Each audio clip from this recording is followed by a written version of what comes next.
నిన్న గవర్నర్ గారు అసెంబ్లీలో సభ్యులను ఉద్దేశించి ప్రసంగం చేశారు. ఆంధ్రప్రదేశ్లో 19 నెలలుగా కూటమి ప్రభుత్వం ఏర్పడిన తర్వాత జరిగినటువంటి అభివృద్ధి ఏమిటి, ఏ విధంగా మంచి చేశాం ప్రజలకి, రాబోయే 3 సంవత్సరాల్లో ఏ విధంగా మనం ముందుకెళ్ళబోతున్నామనే ప్రాధాన్యతను స్పష్టంగా చెప్పారు.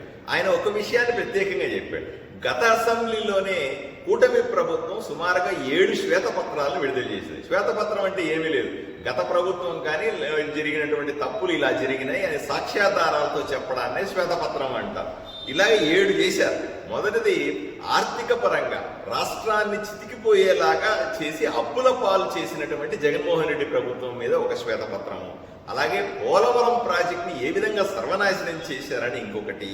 విద్యుత్ రంగాన్ని ఒకప్పుడు మనమే విద్యుత్ తయారు చేసి అన్ని రాష్ట్రాలకు అమ్ముతున్న పరిస్థితిలో నుంచి మనము చివరికి జగన్మోహన్ రెడ్డి చివరి రోజుల్లో బయట రాష్ట్రాల నుంచి విద్యుత్ కొనే పరిస్థితికి ఎందుకు చేరుకున్నాం, విద్యుత్ బిల్లులు, కరెంటు బిల్లు ఎందుకు అంత పెరిగినాయి అని కానీ, అలాగే సహజ వనరులను ఏ విధంగా తినేశారు, ల్యాండ్ కానీ, మైన్లు కానీ, లేకపోతే ఎక్కడ పడితే అక్కడ కబ్జాలు కానీ, దీని ద్వారా వైఎస్ఆర్సీపీ నాయకులు చేసిన అకృత్యాలు ఏమిటని, అలాగే మద్యం కుంభకోణం చేసి వేల కోట్ల రూపాయల జగన్మోహన్ రెడ్డి ఏ విధంగా సంపాదించినాడని, శాంతి భద్రతల పేరుతో ఎదిరించిన ప్రతి ఒక్కరిని, ఎదురు మాట్లాడిన ప్రతి ఒక్కరిని ఏ విధంగా కేసులు పెట్టి అరెస్ట్ చేసి వేధించారన్న విషయాన్ని కానీ, అలాగే రాజధాని లేని రాష్ట్రంగా ఆంధ్రప్రదేశ్ని ఏ విధంగా ఇబ్బంది పెట్టారని, 3 రాజధానుల పేద 3 ముక్కలాట ఎలా ఆడారని స్పష్టంగా గవర్నర్ గారు చెప్పారు. దీనికి సమాధానం చెప్పాల్సింది జగన్మోహన్ రెడ్డి గారు, ఆయనకు సంబంధించిన ఎమ్మెల్యేలు 11 మంది.